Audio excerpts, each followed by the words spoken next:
E aí a gente tem as principais notícias que aconteceram aí nos últimos dias. E tem uma quentíssima aqui, que é o que aconteceu ontem, não é? Que é o ex-delegado-geral de São Paulo foi executado, cara. O delegado Rui Ferraz tomou uns tiros, não é? Assim, vou ler aqui. Rui Ferraz foi alvejado por tiros após encerrar seu expediente na prefeitura de Praia Grande por volta das 6 de segunda-feira, no dia 15, das Novidade 18 do horas. dia, a polícia anunciou que já identificou 2 dos assassinos. Eu vi que o Derrite estava falando isso no Twitter. Agora tem que esperar, né? Quer dizer, você sabe que eu não sei como é que a polícia consegue identificar pelas imagens, né? Porque as imagens, você viu? Acho que todo mundo viu as imagens, né? Nós temos, inclusive, eu vou pra rodar, mostrar né? aqui, eu vou mostrar aqui. Os caras estão tudo fechados, né? Tudo coberto. Mas, enfim, a polícia diz que identificou e que está investigando. Vamos lá. Ó, pra quem tá assistindo aí, isso daqui é o vídeo. Alguém tá correndo com a câmera ali para chegar no local. A câmera não, com o celular, né? A gente tem também aqui o vídeo do que aconteceu um pouquinho antes. Vou mostrar aqui que acontece uma perseguição. O carro do delegado bate nesse ônibus aí, capota, e aí os bandidos vêm e o executam. Esse daqui é o vídeo de um pouquinho antes. Impressionante, né? Olha lá, dali o carro capotou, os bandidos descem.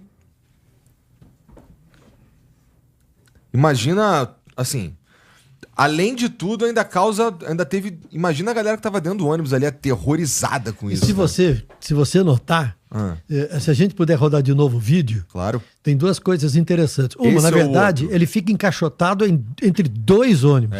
Vamos lá. Né? Os caras... Aqui, esse vídeo tá falando? Não. Ou aquele o lá outro mesmo. Tá bom. Ele escapa do primeiro ônibus, ele bate no segundo e ali ele para. Só que aí o segundo ônibus, olha lá. O segundo ônibus continua. E aí ele capota. Anda um pouquinho mais pra frente. E ele fica tombado ali, encostado no primeiro ônibus. E olha na esquerda, tem um cara que fica com um fuzil, fazendo com que ninguém passe. Ele dá segurança pros outros que vão lá atirar no delegado. Eu vi um pronunciamento do membro da Polícia Civil falando que foi assim, super preparada, de gente muito que sabe o que estava fazendo, que sabia o que estava planejando aí, né?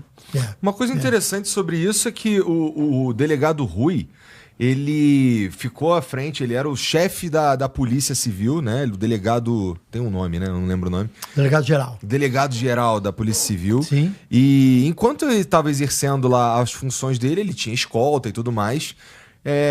Quando se aposenta, essa escolta cessa, pelo visto, não é? Cessa. Então aí... Aos 75 anos acaba. Aliás, posso te falar uma coisa. Conversando com os meus amigos repórteres que estão na ativa, eles falam que tem vários promotores que vêm condenando e que vêm exercendo uma linha dura em relação à PCC. Estão muito preocupados porque eles se aproximam da aposentadoria. Quando chega a aposentadoria, perde a proteção. Tem um promotor de São Paulo, e também por uma questão de segurança, a gente não fala o nome dele, que é um cara muito conhecido, mas tem um promotor que anda há cerca de 10 anos com pelo menos meia dúzia de PMs dia e noite com ele. Na casa onde ele mora, os PMs ficam na frente, ficam na lateral, ficam nos fundos, troca a equipe de PM todo dia, porque ele é um cara marcado. Esse é uma das pessoas muito preocupadas com o que poderá acontecer com ele a partir do instante em que ele estiver fora da proteção. E você sabe como é que é, né? Crime organizado, quando marca alguém, ele vai são buscar, pacientes, vai buscar em alguma hora. A gente teve lá no final do ano passado o assassinato daquele empresário delator do PCC também no aeroporto de Guarulhos. Grisbach. Isso. Novembro do ano passado. E essa daqui chama atenção, essa do delegado Rui Ferraz, que é o seguinte, a gente tem pouco incentivo, na verdade, para combater o crime organizado, já que você, ao cessar as suas funções, você fica totalmente descoberto do ponto de vista da segurança, né? Então, a menos que o cara tenha conseguido fazer uma grana para bancar a própria segurança, isso daí é um risco muito grande mesmo. Olha o que acontece. Agora, a gente não pode esquecer o seguinte, esse não é o primeiro caso. Então, o caso mais recente anterior a esse é o do Grisbach, que foi morto no aeroporto de Congonhas, no horário depois do almoço. Esse aqui foi por volta das 6 da tarde, eram 6h20 da tarde, né? Mas antes disso, a gente não pode esquecer que em 2003, o juiz Antônio Machado, que era conhecido como Machadinho, presidente prudente, que também condenou um monte de gente do PCC, foi assassinado a tiros durante o dia em Presidente Prudente. Em 2005, o José Ismael Pedrosa, que então era o diretor da penitenciária de Taubaté, tinha sido diretor da penitenciária de Taubaté, e era um cara durão, também foi assassinado a tiros na rua. Ou seja, então tem isso. Se o crime organizado marca alguém, ele vai ajustar essas contas em algum momento. E a segunda coisa é a demonstração de força do crime organizado. Você vê um assassinato desse tipo diante das pessoas, de uma forma organizada, de uma forma orquestrada, né? Preparada com antecedência, sugere que é uma demonstração de força, especialmente do PCC. Todo mundo acha que foi o PCC que mandou matar o delegado, né? Especialmente depois daquela ação de 2 semanas atrás, na Faria Lima, e que, de certa forma, provocou um baque muito intenso nas finanças de todo esse sistema criminoso. Né? São quase 40 bilhões de reais, não é? É muito dinheiro. Né? Agora, deixa eu te dar umas informações sobre o PCC. O PCC tem 40 anos. Sim. Eu me lembro, eu era repórter, a primeira vez que se falou em PCC para o governador vice-presidente da República, eu não esqueço, eu sei o que vocês fizeram no verão passado. Geraldo Alckmin falou assim, não, que é crime organizado, não existe PCC, isso é tudo fantasia. Foi a primeira vez em que se falou em PCC de maneira que estava agindo de forma organizada e de maneira a tomar serviços, já tinha um embrião, né? Mas o PCC já tinha algum tipo de poder, assim, na verdade já existia há algum tempo até ser admitido pelo governador? Já existia. E estava começando a sair das cadeias, porque o PCC nasce dentro da cadeia. Ele nasce no momento em que os presos se rebelam contra o maltratamento dentro da cadeia. E os caras, o Marcola e alguns outros, que tiveram contato antes com presos políticos, começam a fazer a cabeça dos caras dentro da cadeia e falam assim, nós temos que nos organizar, nós não podemos brigar, nós temos que ser fortes aqui dentro. Eles começam a se organizar, a exigir melhores condições e eles começam a proteger o outro. E mais do que isso, o PCC implanta um sistema por meio do qual as famílias dos presos começam a receber cesta básica fora da cadeia. Está fora da cadeia, o cara está dentro da cadeia e as famílias são apoiadas pelo PCC. Aí começa a crescer a força. E à medida que tem mais força, vem os atos criminais e vem o surgimento do dinheiro. Agora, o PCC é hoje um dos principais operadores transnacionais de exportação de cocaína do mundo. O PCC é o maior e mais importante fornecedor de cocaína para a Europa. Os cartéis mexicanos, o de Jalisco e Sinaloa, fornecem a cocaína para os Estados Unidos. E o PCC viabiliza a chegada da cocaína produzida na América Latina na Europa. Na Europa. É o mais importante intermediário. Nossa. Segundo a ONU divulgou recentemente um relatório dizendo o seguinte: em 2023, foram produzidos no mundo 3.700 toneladas de cocaína, o que dá 3.700.000 quilos. Mas a polícia diz o seguinte, para cada tonelada apreendida, tem pelo menos 7 que passaram sem serem apreendidas. Olha que louco. Porra! Ou seja, é cocaína pra caramba, né? A Ásia e a Europa são os destinos futuros do negócio do PCC. Por enquanto ele está na Europa. Mas a Ásia é um destino muito promissor e a África é uma região emergente para os negócios. Então existe uma diferença entre o PCC e o Comando Vermelho, por exemplo. Sim. O PCC age... O negócio do PCC é exportar muita coca. O Comando Vermelho é varejo. Então isso que os especialistas dizem. O Comando Vermelho é varejo. O PCC é atacado. Essa é a função, o trabalho é diferente. E é uma rede complexa, e é uma rede horizontal, onde existem setores independentes para realizar certos trabalhos. Produção, logística, venda, distribuição. Então ninguém sabe o outro que faz. Cada um faz uma parte do trabalho. É uma organização extremamente complexa, uma estrutura pulverizada que tem um lucro brutal, né, que leva à corrupção e à violência para manter o lucro. Aí completa-se o círculo. Né? E o delegado Rui, eu cheguei a entrevistar o delegado Rui algumas vezes, ele foi o primeiro cara que mandou Marcola para o RDD, o regime diferenciado que é em penitenciária federal.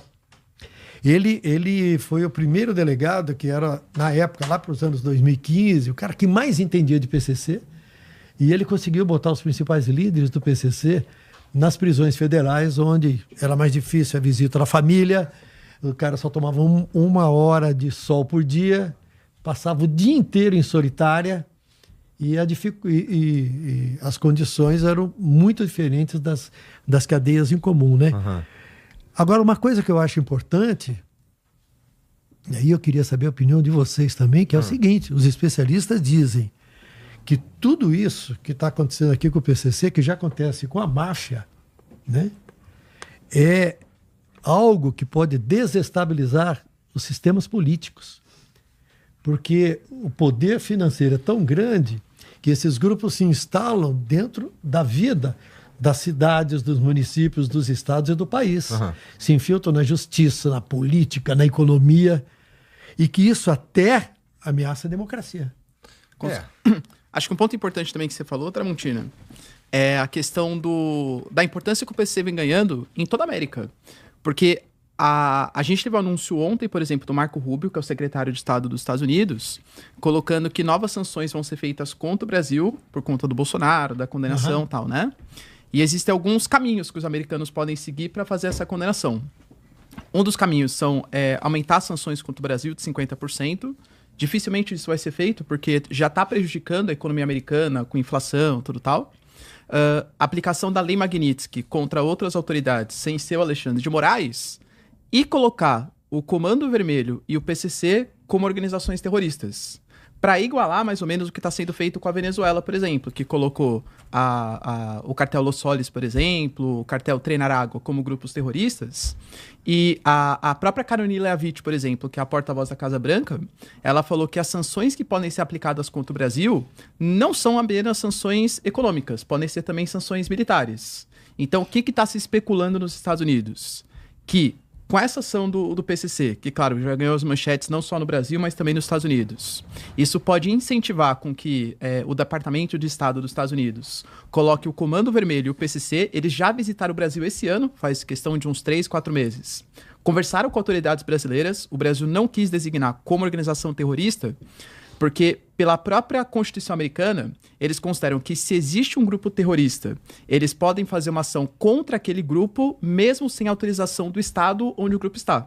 Então, por exemplo, vamos imaginar que os americanos, na semana que vem, como parte das sanções contra o Brasil, coloquem o Comando Vermelho e o PCC como grupos terroristas.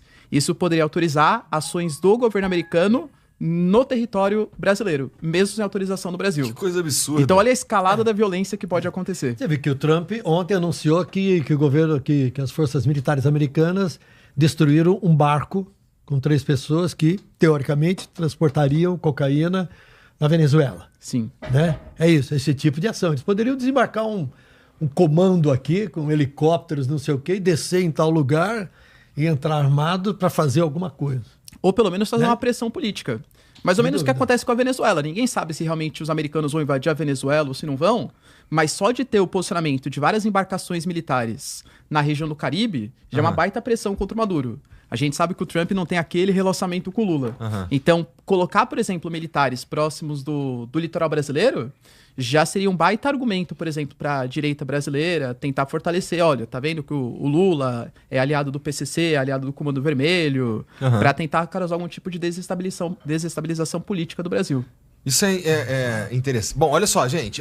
Eu vou falar aqui o que eu acho também, mas você pode participar dessa conversa. Tem um QR Code aqui, que é o do LivePix, e tem o link aí também na descrição para você mandar sua mensagem aqui pra gente e a gente vai tocar aqui algumas ao final de cada assunto, né? Então manda aí alguma coisa que tem a ver com esse assunto que a gente tá falando, que aí a gente vai pegar tudo que tem a ver com esse assunto e escutar, e daí no próximo assunto, mesma coisa. Então manda tua mensagem aí e participa com a gente. Cara, eu suponho que tem uma galera que até gostaria que isso daí acontecesse, né?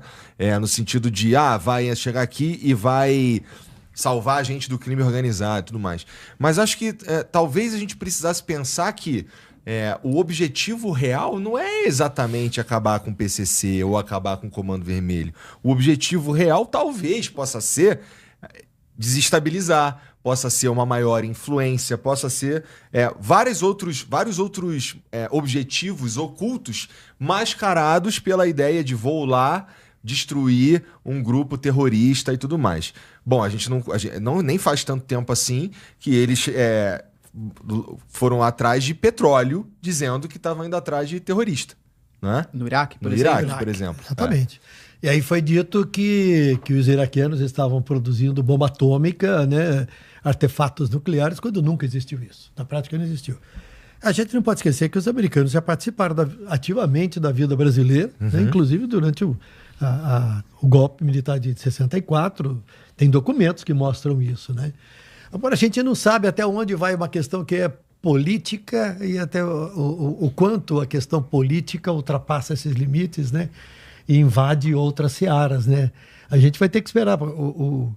O chefe do Departamento de Estado diz que virão novas sanções ao Brasil em função da condenação de Bolsonaro.